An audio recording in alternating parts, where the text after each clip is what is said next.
Welcome to the Menopause Stories podcast. I'm your host, Dr. Tamara Beckford, founder and medical director of Truly Balanced Wellness Care. This is the space where we stop the guesswork and start the optimization.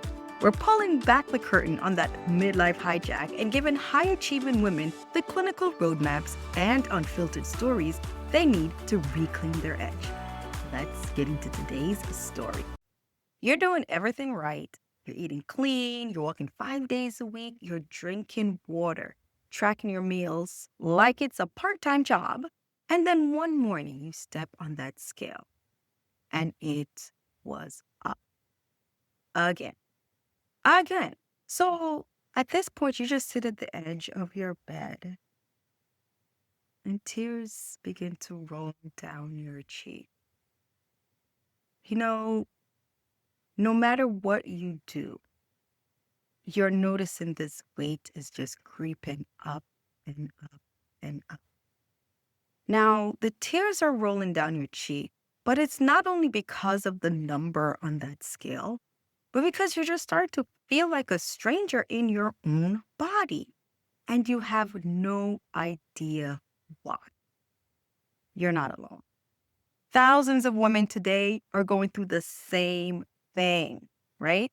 Like one of the ladies I met recently, her name is Linda. So Linda, she's 49, a VP at a marketing firm. She's also a mom of two.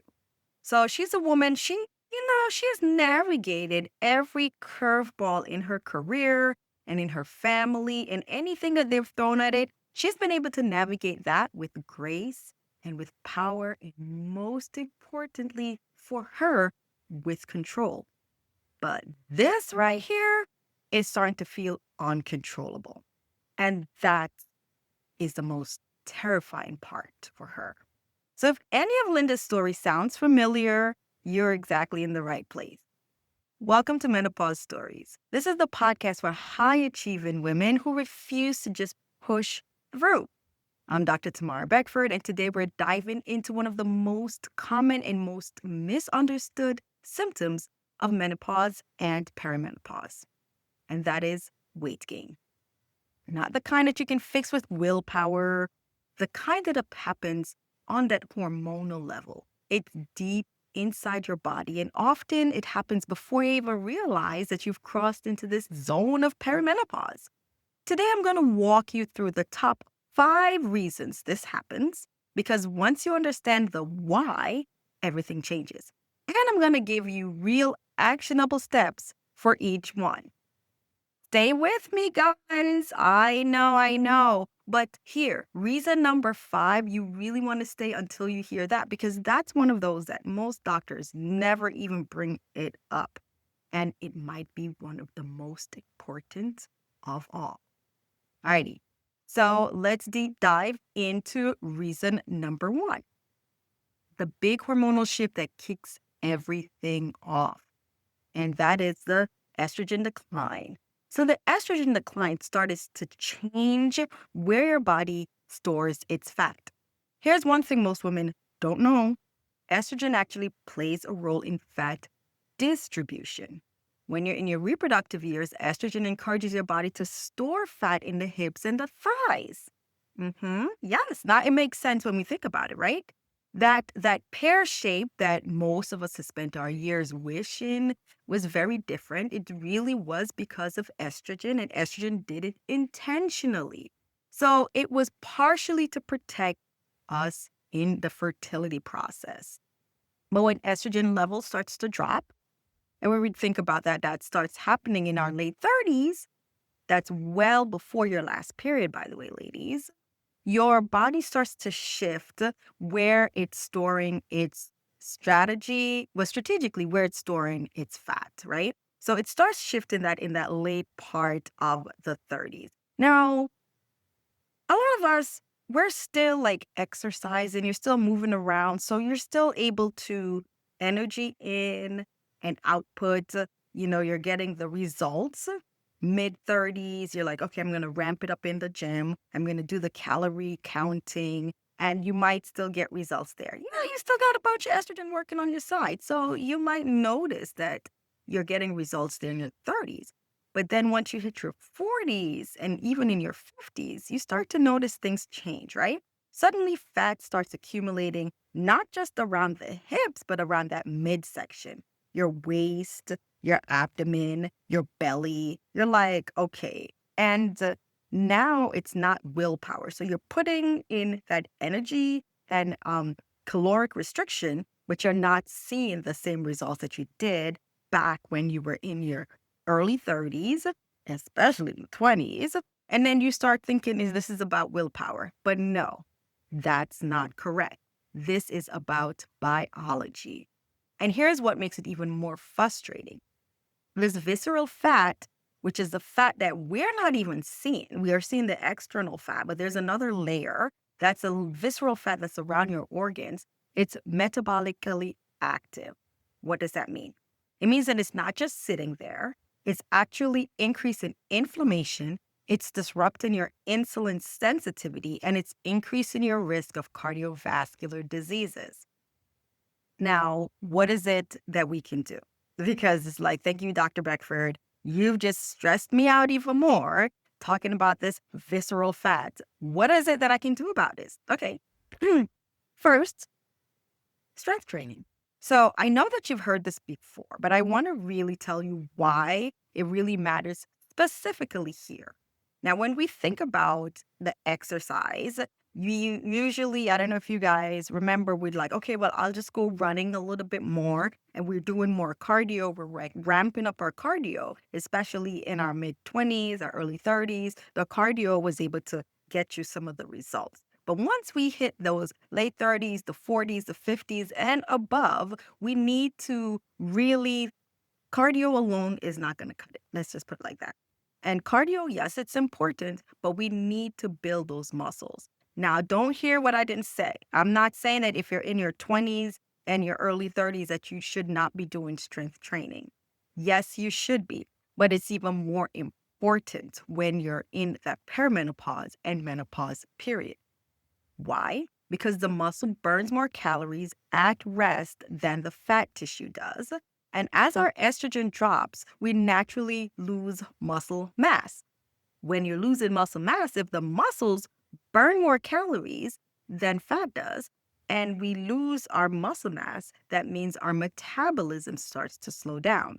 So lifting weights literally counteracts this process, right? So talk to your provider about where you can increase or even a fitness professional, but it's also important to talk to your provider about this hormonal intervention that can be done during that time. Why? Because there's evidence-based personal care that shows that when you can use the hormonal, such as testosterone, because that's one of those hormones that we start to lose, estrogen also, the estrogen level goes down.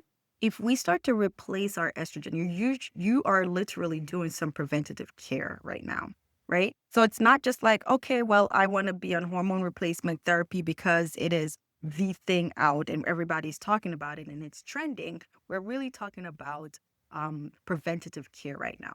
So when you talk to your trusted professional, or if you're in the areas where we at Truly Balanced Wellness Care, we practice, then you can come to us. And this is one of the things that we address there. So we'll touch on more than just, how we can do that in this episode, but it's important that you understand that our estrogen decline, it's not just something that's like, okay, we should ignore it. There are factors that happens during this estrogen decline that we should address because it does more of a prevention for later things such as cardiovascular risk prevention that we just talked about, right? So muscle mass starts to go down as estrogen starts to decline. Now, I want you to really think about this. If estrogen is the trigger of weight gain, there's another thing that's going on. Cortisol is that gasoline that's pouring onto that fire. And cortisol is reason number 2 that's causing this weight gain. So let's talk about cortisol and your chronic stress. It's interesting that I met someone yesterday and, they asked, what is it that I do? I told them and they were like, how can I get my cortisol levels down? I said, girl, you and everybody else.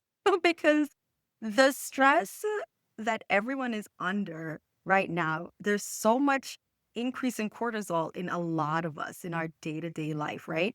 So your stress hormones are working against you, ladies. They are working against you. So high achieving women, I'm talking directly to you and to that lady that stopped me in the airport, are one of the particularly set subset of our society that are vulnerable to this. Cortisol is your body's primary stress hormone.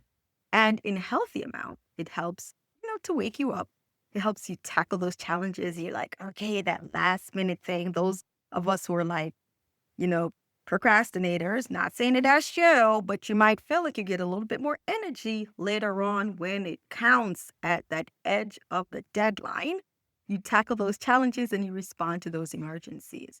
But when it is chronically elevated, which is what happens to a lot of us when you're juggling careers, your families, your aging parents, and now you're also dealing with your own hormonal shift, it becomes a problem. So here's what cortisol does to your body in perimenopause. It starts to signal your body to store fat, especially in the abdomen. Now, we just talked about that estrogen decline has you storing fat in the abdomen area. And in addition to that, the increased cortisol has you storing fat. So you can see how you have two things that's going against you right now during this period of your life, right? So we have the increased cortisol having you storing fat specifically around the abdomen. And then it also increases your appetite. Or what types of food do you think it's increasing your appetite for more vegetables and more lean protein? No, no, no. It's increasing our fat for high sugar, high fat comfort foods. And it also disrupts our sleep. And it also disrupting your sleep means that your cortisol level stays high. And then we can see this vicious cycle that's going on and on, right? So many people are going through this right now. I'm like, oh my gosh, my cortisol level is through the roof. But here's the kicker. Estrogen actually helps to modulate your cortisol. So as an estrogen level drops, your stress response becomes less buffered. And then you use that, you can see how that starts to roll into increasing your levels of stress. So your stress level goes up, your estrogen level is down, causing your stress level to go up, causing your cortisol level to go up. Your estrogen level is continually dropping as you age, and you can see all these stressors are going up. Cortisol level is going up, body is storing more fat around, especially the abdominal area, and your body starts to change its shape. Now, what's going on? It's literally your body's biochemistry. So this is not a weakness that you have. This is something that's literally biologically going to happen to you and your body. And you will see a change in the distribution of the fat that is naturally on you. So even those who are thin, naturally thin, you'll see that distribution that changes because it's chemistry, it's biology, it's literally how we are evolving as we get older. Now, what is it that we can do? Cortisol management is not about just doing less. It's about being strategic, particularly doing things like that will decrease your cortisol level. A lot of people are like, how can I get these cortisol levels down? Here are some things that you can do. You can be strategic about it, right? You can practice yoga, which can help to reduce the stress internally and bring the mind down. Even breath work, 10 minutes a day walking, it can really be measured, it can measurably actually bring down that cortisol level. So yoga, things that calm you down, right? Things that bring you away from the external stressors of life. Things that brings you down to the level where you're thinking and you're slowing down rushed day-to-day existence that you're having. Just really taking those deep breaths in and releasing them. Doing that for even 10 minutes a day can measurably reduce your cortisol levels. Now, we do have other things that people have tried. like aptogens like ashwagandha, they have been showing to help to reduce some stress levels, but you also have to be careful because they do have side effects, such as liver toxicity. So if you are taking any of those supplements, make sure that you're doing that under the guidance of a physician or a practitioner or someone that can measure your lab levels. I don't want you going into reducing the stress on one hand and end up in liver failure on the other. Definitely not cool, right? But here's another thing that's important: sleep. Sleep is one of the most powerful cortisol regulators that's there. And guess what we try to do? We have been avoiding sleep like the plague, right? But getting into a good sleep routine is so important to helping to reduce your stress levels. And I know some of this is easier said than done, but it does not have to be 100% change. Changing even 10% a week, going decreasing the stimulation that you have at the end of the day, being able to reduce the blue light right before you're going to sleep. So that's looking at your phone, watching TV, but bringing that stress level down and getting a comfortable sleep is something that's important that you can do in order to improve not just your cortisol level, but help to reduce that excess weight that's coming on. So here's what I want you to understand. Stress doesn't affect just your waistline directly, it destroys your sleep. And poor sleep, like I said, is a devastating thing on its own on your weight. And so you don't want to get down that rabbit hole. So you definitely want to make sure that sleep is something that you're taking into consideration to reduce your cortisol. But here's this other thing about sleep. Sleep disrupts your hunger hormone. Oh my God. So, how many of you have noticed that if you're up late at night and you're just starting to want more snacks, right?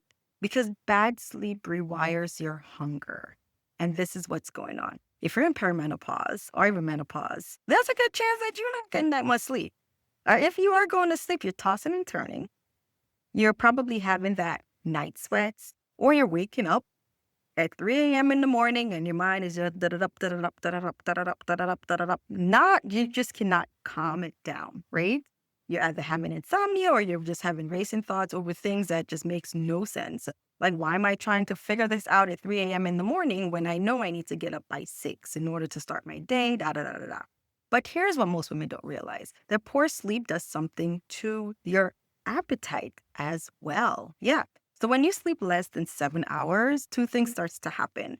The ghrelin, which is one of your hunger hormones, starts to rev up and you feel hungrier and you're hungrier than usual, right? Especially for like calorie dense food, like we talked about. It's not like during that time you're like, okay, let me eat some broccoli. That's not what you're going to be feeling for. You want that ice cream and those comfort foods. Leptin, which is your satiated hormone, it starts to go down. So your body is no longer saying like, okay, I feel good.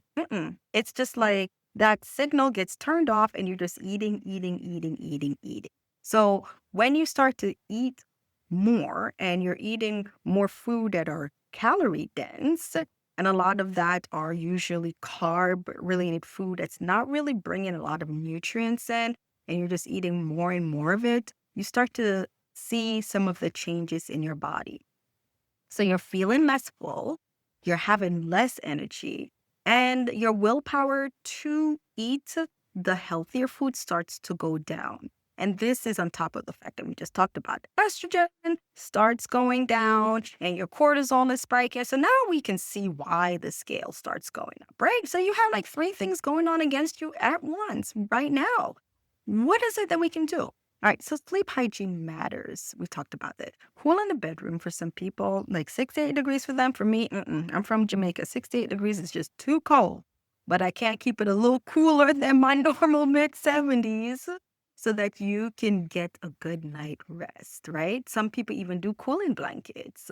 Um, Trying to develop a consistent schedule is something that you can bring the body into that. The body actually likes schedule, but I am one that I can completely understand if this is a challenge for you.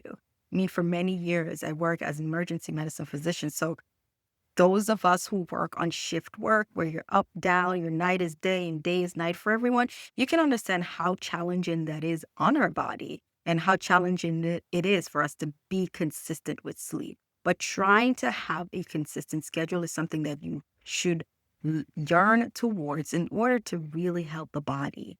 We talked about limiting the screen time and also doing things that can improve your quality of sleep. If you're having hot flashes as your primary disruptor, this is where hormonal therapy can help. There are also some non hormonal options. Some are like some antidepressants, and we also have, that they use at low doses. And we also have other medications that are non hormonal that can help with what we call the vasovagal symptoms of menopause. Um, those if you're having hot flashes as disruptor, talk to your healthcare provider to be able to get that on board so that you can get the quality rest, so that you can be able to leave leave your sleep nights or at night or wake up in the morning, however you want to describe it, where you're feeling that you've had like a great rest and you're ready to tackle the day. You're not, entering like, oh gosh, another night that I barely slept and I have so much to do. So I want you to really, really think about this. Let's go over some of the stuff that we've already covered. So we talked about estrogen, we talked about cortisol and sleep, and I want to keep moving because reason number 4 is one of those things that catches even the health savvy woman. It catches her off guard.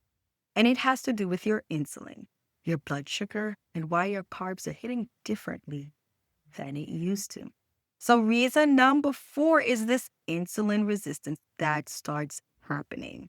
Now, your cells, they're becoming a little bit more resistant to insulin as we get older. Now, no one wants to hear the word older, but I mean, hey, seasoned, experienced, matured, fill in the gap, whichever one fits you. But let's just talk about it. This is a big one. As we get older, our cells become more resistant to insulin, right? And insulin resistance is one of those big underdiagnosed issues that happen in our menopausal women.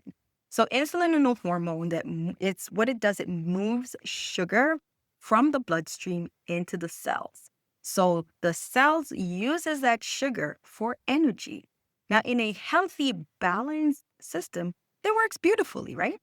But estrogen, that's our girl. Yes, she plays a huge role in this.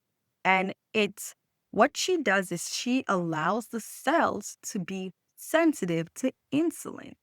And what that means is that when she's around estrogen, the cells will take up that sugar, have it inside of the cell and not outside in the bloodstream, but in the cell in order to use it for energy.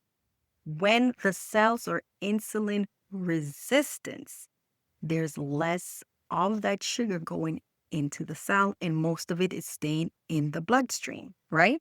So as estrogen drops, your cells become resistant to the insulin.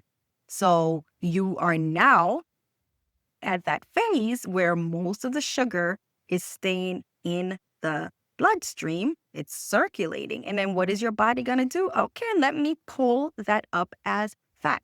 It's storing it as fat. And especially where? Right around that abdomen. So this is why so many women notice that they can't tolerate carbs the way they used to. That pasta that they never touched or never had to worry about at 35 can go straight to the belly at 48. And it's not in your head. If you were like, oh my gosh, if I look at something carb related, I gain 5 pounds. Yes, ma'am, that's true. Because our body has now become more resistant to insulin. So what is it that we can do? We can prioritize protein with every meal. Protein, and one of my colleagues too, you might have heard of her. She helps, in addition, she has put out information about that. And you've probably read many places on how to eat a meal. It's like, you have an order and how to eat it so that your body can maximize how it's using each calorie and each of the different parts of a meal to best increase your energy and to reduce the insulin resistance. So this is one way to do that. You prioritize protein at every meal. So the protein, it blunts the sugar response and it keeps you fuller longer. You also start to reduce the refined carbohydrates and added sugar. Now, here's the thing. Carbohydrates are needed. Sugar is needed. Remember we talked about sugar, right? What is the first thing that we said that sugar does? Sugar is brought into the cell and the cell uses it as energy. So it's not to say that you are sugar free, but you just have to be strategic about it. And also you have refined sugars versus you have ones that are naturally um, found within our foods, right? So you can have the cake, that's sugar, but you can have sweet potatoes. It also has carbohydrates that's broken down into sugar. So you just have to be a little bit more strategic. And then the next thing is after you eat your meal, movement right after a meal helps to improve how the body takes up that glucose and it stores it into the muscles. So we help with movement. So you have the carbohydrate low meal, higher in protein, start with the protein. First bite, start with the protein. And then after you finish your meal, start to move at least 10 minutes a day. Help, but after the meal will help you. And then it's also important for you to know where you are. So when you go to your doctor or your provider, make sure that you're getting a blood test, not just the glucose test. You could also get tested for insulin resistance. You can get tested for hemoglobin A1C to see where you are over the last 3 months. Has your body been processing and pulling that sugar into the cells, or has it been just hanging around in the bloodstream? All of this is very important, right? Now, I know. I know you have sat and you've listened or you've driven and listened. And I did promise you reason number 5, which is one of the most things that doctors may not even have talked about, but it's really important. So we are almost here. But first, I want to say something that's very important. I want to say that to every patient who sits across from me and feel defeated, you've not failed. Your body is not broken. You're not lazy, you're not undisciplined, and you're not letting yourself go. You're experiencing a massive hormonal shift, ladies, one that affects every system in your body. And you've been doing it largely without the right information. So, Linda, the lady that I talked about earlier at the top of this episode, she came, to our practice, and she's really been feeling this sense of loneliness. But you don't have to feel like that. When you are treated, and when I say treated, I mean being cared for in your whole self as an experience, such as getting the right labs, getting the right hormones, getting the right strategy, you too can lose the weight. She's lost 14 pounds. I've had patients who have been with me on this weight loss journey, lost 30, 40 pounds. You can do this. But most importantly, it's not only the weight loss, it's just that feeling that you are now feeling like yourself again. And that's what she says. A lot of women are like, I just start to feel like myself again. And that's what it's all about. It's not about the number on the scale. It's not about getting back into that dress. Those are all byproducts. But the feeling like yourself, getting back to you, the you that you know, that vibrant person that's starting to get lost, that's what it's about. Okay? Alrighty. So now let's talk about reason number 5, muscle loss. The medical term for that is sarcopenia. So as you get older, wiser, more mature, more experienced, whichever one we want to use to describe ourselves, you start to lose muscle and it starts to slow down your metabolism. So sarcopenia, as I said, is the medical term for age-related muscle loss. And in women, it accelerates dramatically in menopause. And here's why it matters so much, especially for our weight. Muscle is metabolically expensive. Like muscle is metabolically expensive. And your body, it burns significantly more calories in a pound of muscle than it does in a pound of fat. So as your muscle mass decreases, your resting metabolic rate decreases. And the number of calories you burn just sitting, it drops, right? So you can eat the exact same amount that you did at 40 and gain weight at 50, simply because your metabolism has slowed down. I know it's not fair, but that's just what happens. And it's not because of anything you did wrong. It's just that your muscle has declined. And of course, we talked about that at the beginning. As your estrogen declines, so does your muscle. So here's the most important part that's just not mentioned is that this process is reversible. Yes, it's reversible. Now, what is it that we can do in order to reverse some of this muscle loss, which is the sarcopenia? It's resistant training. 3 to 4 times a day, it's been evidence-based that you can intervene this sarcopenia with resistant training. The biggest thing is that I don't want anybody to think that I need to go out there and start CrossFitting for life. It doesn't have to be that extreme, right? You don't have to train like you're about to prepare for the next Olympics. But what you do need is progressive overload. And that's gradually challenging your muscles over time.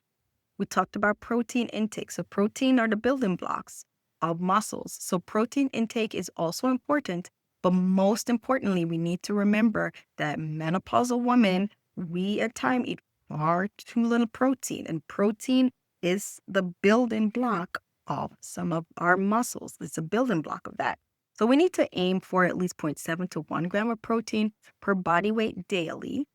And creatine, yes, creatine, we can also supplement that within our diet. It's shown to be able to support muscle preservation in women, especially over 45. Now, all of this, I want you to do that pairing being seen by your professional, right?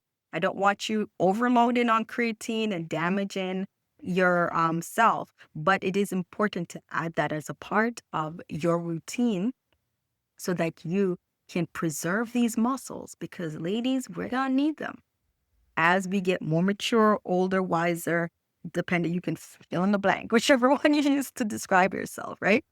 So we've gone through those 5 reasons, we've gone through the 5 strategies, but what I want to leave you with right now is one thing that ties it all together. Because information without a path forward is just frustration. So stay with me for the next 2 minutes, right? Let's bring it together. So the top 5 reasons menopause women gain weight is number 1, estrogen drops and the fat redistributes to your belly. Number 2, cortisol rises and drives abdominal fat storage. Number 3, sleep disruption rewires our hunger and hormones. Number 4, insulin resistance make your body stores more fat and it does it aggressively. Number 5, muscle loss slows down our metabolism at the root, at the base. None of these are your fault, and all of these are addressable with the right support. That's exactly the kind of work we do every day at Truly Balanced Wellness Care.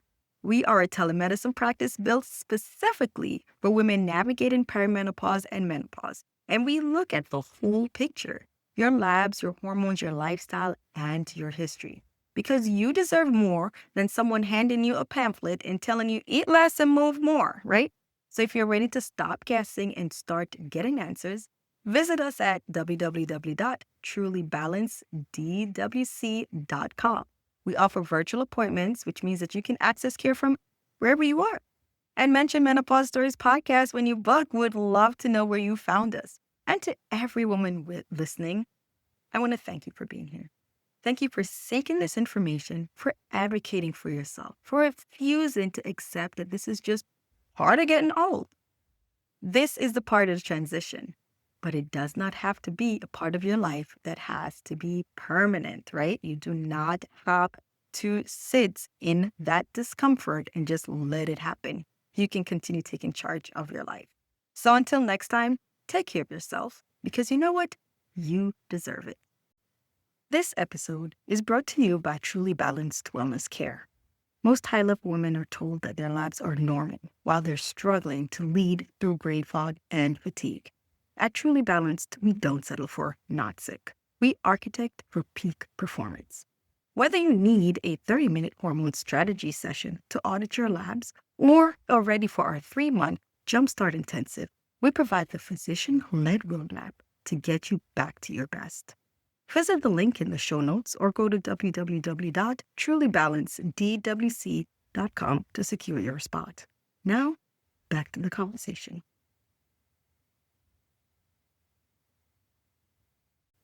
Welcome to the Menopause Stories podcast. I'm your host, Dr. Tamara Beckford, founder and medical director of Truly Balanced Wellness Care.